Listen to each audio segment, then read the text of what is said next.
was a cool, late April evening when Mark Reynolds, a junior at Crestwood University, was getting ready for the most anticipated night of the semester, the infamous Crest Fest.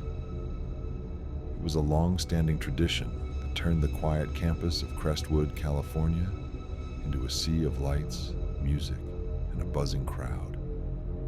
Thousands of students from all over campus and the surrounding towns poured into the courtyards, streets, and nearby apartments to celebrate the end of the semester together.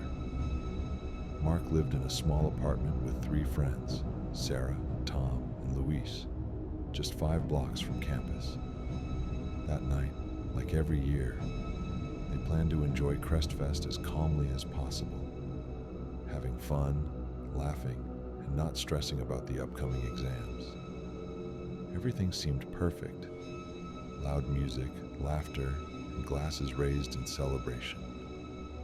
But there was one presence that caused an undercurrent of unease among the students, especially those familiar with the campus social scene. A guy named Logan. His name alone sent chills down many spines. Logan wasn't just socially awkward. There was something darker about him. Something nobody could quite put a finger on, but everyone sensed as a silent threat. Logan had always been a loner, someone difficult to interact with.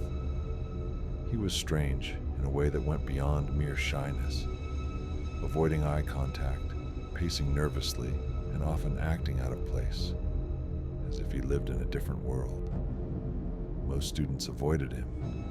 Others watched him suspiciously. At parties, his presence was always a problem. No one wanted him there, but he showed up anyway, like a shadow that couldn't be shaken off. That night, Mark and his friends had settled into their apartment after spending some time dancing in the main courtyard. The background noise and flickering lights created a surreal, almost magical atmosphere that made time seem to stop just for them. They laughed, joked, and enjoyed the night carefree. Then, something shifted. Mark noticed a figure moving slowly outside the living room window. It was Logan, uninvited, unwelcome, just standing there, pacing back and forth under the flickering street lamp. Mark felt a chill run down his spine. "Guys, that's Logan," he whispered, pointing outside. "What the hell is he doing here?" Sarah looked worried. "I know, it's creepy. I hope he just leaves." But Logan didn't move away. Instead, he approached the apartment door. He knocked softly, then tried to push it open. When no one answered, he pulled a knife from under his jacket. Mark's heart pounded wildly. Oh God.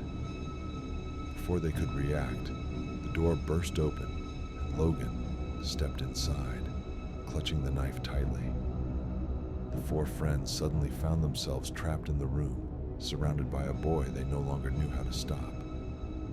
"Stay calm," Mark tried to say, though his voice shook. Logan didn't respond. He moved strangely, like he was in some kind of delirium. The knife gleamed under the overhead light, and the air felt heavy, almost suffocating. Tom tried to approach Logan slowly, hands raised, but Logan backed away, shaking his head in a disturbing way. At that moment, Sarah pulled out her phone and, with trembling hands, sent an emergency message to the police, hiding the phone under the table. Minutes passed that felt like hours. Every breath was shaky.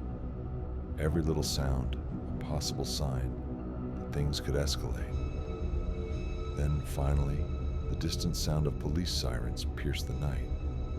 Logan froze, as if terrified by the sudden noise, and without a word, fled through the door, disappearing into the darkness. When the officers arrived, they took statements, but what followed was disappointing. No arrests, no detentions. The police promised increased patrols, but for Mark and his friends, the feeling of safety was gone forever. In the days and weeks that followed, Mark couldn't sleep well. Every noise outside made him jump. Every shadow seemed to hide danger. Crestfest had turned from a celebration into a chilling memory, a moment when reality showed its darkest side. And the question that lingered was clear. What would have happened if the police hadn't arrived in time? And most of all, why had no one really done anything to stop Logan? It was a hot summer evening, the kind of night when the air feels thick and heavy, like a lid pressing down on everything around you. David Morgan, a sergeant in the Army on temporary leave, was driving down Highway 67 with 3 of his fellow soldiers. The highway was a lonely, barely traveled stretch cutting through the vast plains surrounding the small town of Redstone, Texas. After days of intense training and physical drills, the 4 were exhausted but relieved. Just a few hours stood between them and finally going home. Their military vehicle moved slowly, headlights dimmed low to avoid unwanted attention. The highway was almost deserted.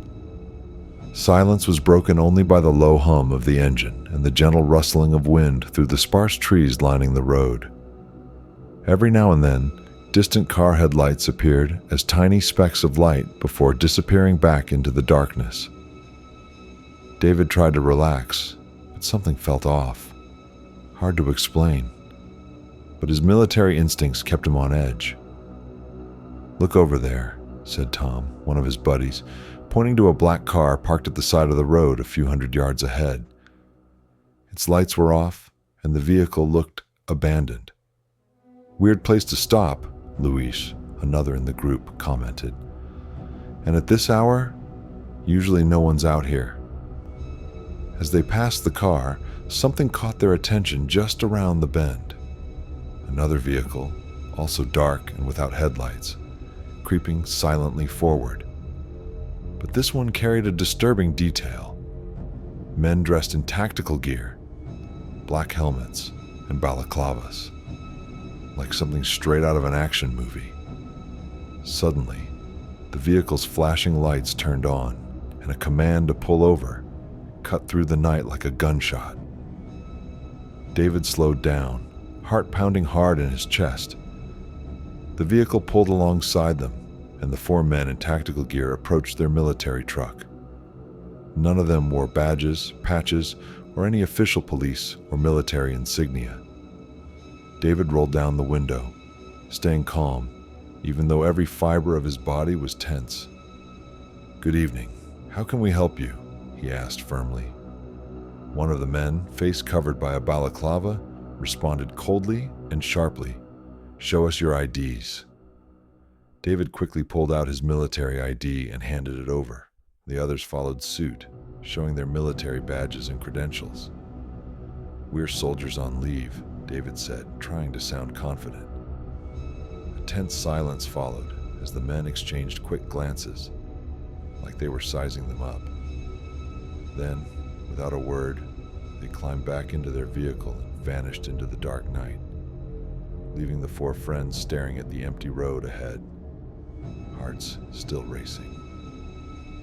In the days that followed, David and his comrades heard on the local radio that in that same area, that very night, a violent robbery had occurred at a gas station, followed by a brutal murder.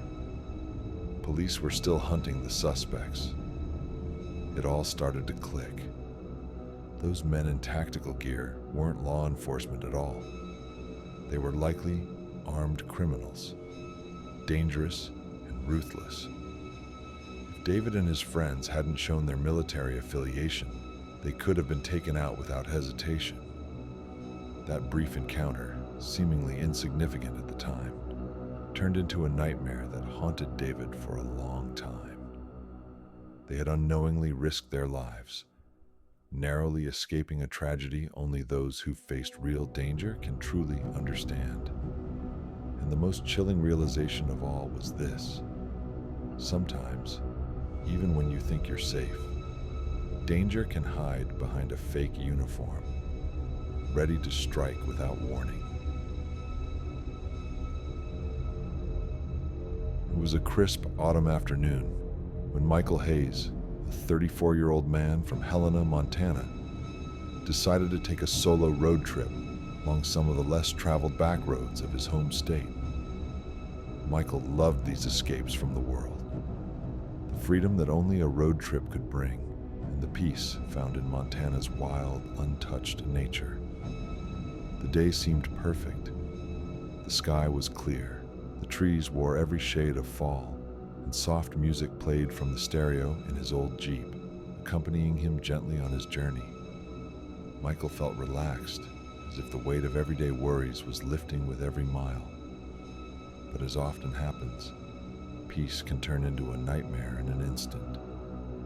After a few hours, driving down a side road near Lone Creek, he noticed a car parked on the shoulder with its hood up. It looked like someone was having car trouble.